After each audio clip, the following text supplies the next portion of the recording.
August 9 मिलिबो। एथर सुभद्रार तृतीय किस्ती आमे कोरापुट जयपुर दबु एवं कोटियार घरे घरे सुभद्रा को पहुंचेबू। ता पूर्वर कोटिया गस्त करी मु समीक्षा करी सुभद्रा एनरोलमेंट एवं कोटियार ओडिया लोक मान केभली सुभद्रा पाइबे ता पई व्यवस्था करी।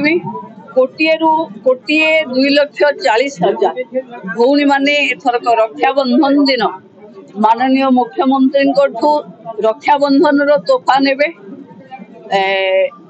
1,88,000 जो माने कंप्लेन रे अछंती पाई पारु नाहंती हुए तो तांकर जमी तांको इनकम टैक्स किछि जोडा प्रतिबंधक आसीछि ता पाई कि आमे पर्यायक्रमे व्यवस्था करिवु एवं जो माने एथिरे एलिजिबल हेबे से माने 9 रे पाई जिबे।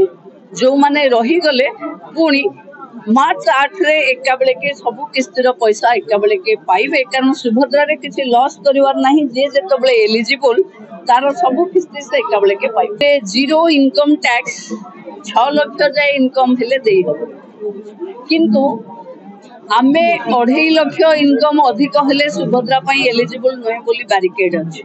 जदि जीरो इनकम रे 2.5 लाख रु ऊर्ध्व नाही ताहले से माने एलिजिबल।